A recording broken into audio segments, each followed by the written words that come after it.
ये था कि अगर हमारे अंतर में जब परमात्मा के नाम का प्रेम आ जाता है तो वो नाम इतना ऊंचा और निर्मल है कि अपने आप हम दुनिया के प्रेम से दूर हो जाते हैं, दुनिया के शक्लों से, पदार्थों को भूल जाते हैं। क्योंकि मन का जो स्वभाव होता है कि अगर उसको कोई बेहतर चीज़ मिलती है, जैसे हम माया में भी देखते हैं कि हमारे पास कोई चीज़ होती है लेकिन हमको उससे बेहतर चीज़ दिखती है तो हम ऑटोमेटिकली पहली वाली चीज़ को छोड़ देते हैं। तो ऐसे ही हमारे मन को जब दुनिया से अच्छी चीज़ यानी दुनिया के प्रेम से अच्छी चीज़ मिलेगी तो हम अपने आप दुनिया के प्रेम को छोड़ देंगे, क्योंकि अभी तो हम दुनिया के प्रेम में पूरी तरह से फंसे हुए हैं।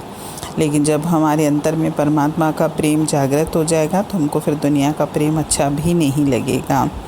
इसीलिए बार बार संत महात्मा हमको इस संसार से दूर करने की कोशिश करते हैं और हमारे अंतर में वैराग्य संसार के लिए लाने की कोशिश करते हैं वाणी के जरिए, ताकि मैं इस संसार से हटूं और उस परमात्मा से प्रेम करूं।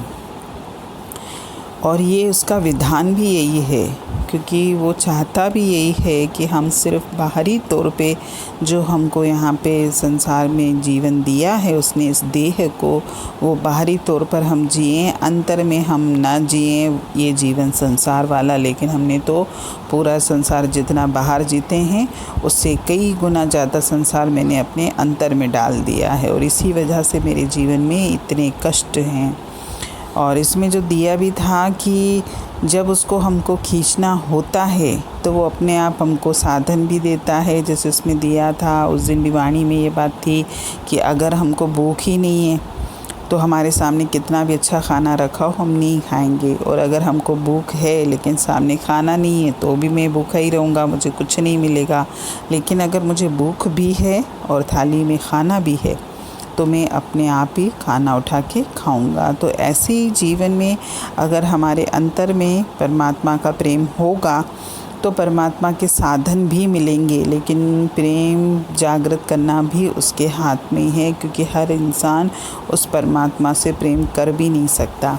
जैसे भूख और प्यास भी वही देता है, खाना भी वही देता है, ऐसे ही हमारे अंतर में अपने लिए प्रेम भी वही जागृत करता है और हमको साधन भी वही देता है अपने से जोड़ने के।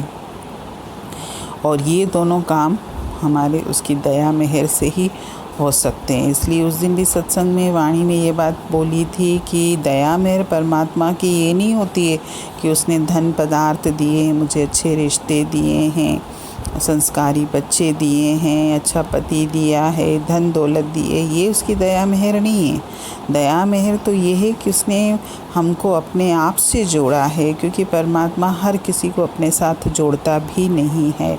जिसको वो चुनता है उसी को वो अपने पास बुलाता है, और ये सब उसके हाथ में है। और एंड में वाणी में यही बोला था कि वह हमारे जरिए ही खुद अपनी भक्ति करवाता है और हमको अपने स्तर तक खींच भी ले जाता है।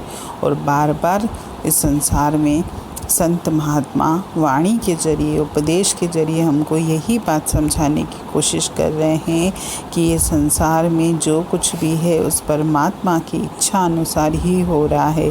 हम समझते हैं कि हम कर रहे हैं लेकिन हम नहीं कर सकते।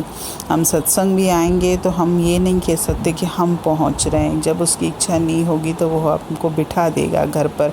और अगर जो व्यक्ति सत्संग से प्रेम कर रहा है, जो वाणी से प्रेम कर रहा है, वो भी अपने आप को ना सर्टिफिकेट दे कि मैं परमात्मा से प्रेम करता हूँ, क्योंकि परमात्मा ही हमारे अंतर में वो प्रेरणा डालता है, वो परमात्मा ही हमको अपनी तरफ खींचता है। जैसे इसमें बहुत अच्छी जो उदाहरण दिया था कि भूख भी वही देता है, खाना भी वही देता है। और यही जीवन है हमारा कि इस जीवन में हमारे साथ जो भी बात हो रही है, संसार की हो चाहे आध्यात्म की बात हो, सब उस ईश्वर की इच्छा अनुसार हो रहा है। जितना जल्दी हम इस बात को समझ जाएंगे उतना ही हमारे लिए जीवन जीना आसान हो जाएगा, कि इस संसार में मेरे हाथ में कुछ भी नहीं है। अगर मेरे जीवन में जो कुछ भी घटित हो रहा है सब उस परमात्मा की इच्छा अनुसार हो रहा है। बाकी ये बात है इसमें जैसे दिया था ना कि भूख भी वो देता है, खाना भी वही देता है। लेकिन अगर मैं खाऊं ही नहीं तो, मुझे भूख भी है, खाना भी दिया है उसने, दोनों दिया है, लेकिन मैं न खाऊं, यानी पुरुषार्थ प्रधान जीवन है हमारा। उसने संसार दिया है, मुझे सब कुछ दिया है, बुद्धि दी है, ज्ञान दिया है, साधन दिए हैं, इच्छाएं दी हैं, लेकिन फिर भी मैं अगर जीवन में आगे न बढ़ूं, उसके लिए प्रेम जागृत ना करूं, है अंदर, ऐसा नहीं है। लोगों को ज़रूरी नहीं कि जो सत्संग से जुड़े हुए हैं वही ईश्वर से प्रेम करते हैं। ईश्वर से प्रेम हर इंसान करता है, लेकिन जो सत्संग से जुड़े हैं तो वो पुरुषार्थ करते हैं कि परमात्मा का प्रेम मेरे अंतर में है, और परमात्मा ने मुझे साधन सुविधाएं भी दी हैं। पास में सत्संग हो रहा है, लेकिन मैं अपने मन के वश में आकर नहीं, भाई मेरे जीवन में संसार के कार्य बहुत हैं, मैं घर से नहीं निकल सकता, तो वो फिर आपकी गलती है। लेकिन परमात्मा ने आपके अंदर प्रेम भी दिया है, आपको वाणी से भी प्यार है, साधन भी मिले हैं आपको, अच्छा भी लगता है, इसके बाद भी मैं क्यों रुक जाता हूँ? तो यानी वो तो फिर हमारी ही गलती है कि हम आगे नहीं बढ़ना चाहते। क्योंकि अगर भूख लगी है, मुझे खाना भी होगा, लेकिन जब तक मैं नहीं खाऊंगा तो खाना, भूख होना भी कोई मतलब नहीं रखेगा, खाने की थाली भी कोई मतलब नहीं रखेगी। क्योंकि पुरुषार्थ मेरा है कि खाना मुझे उठाना है, अपने मुंह में डालना है, इतना तो पुरुषार्थ मुझे करना पड़ेगा, ये परमात्मा आके नहीं करेगा।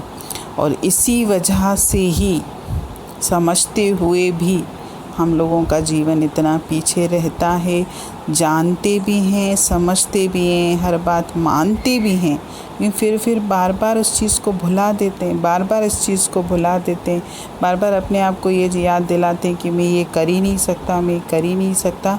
हम सब कर सकते हैं, क्योंकि उस परमात्मा का हाथ हमारे ऊपर है। हमेशा अपने आप को जीवन में उत्साहित रखिए कि मैं हर कार्य कर सकता हूँ परमात्मा, जब तेरा हाथ मेरे सिर पर है।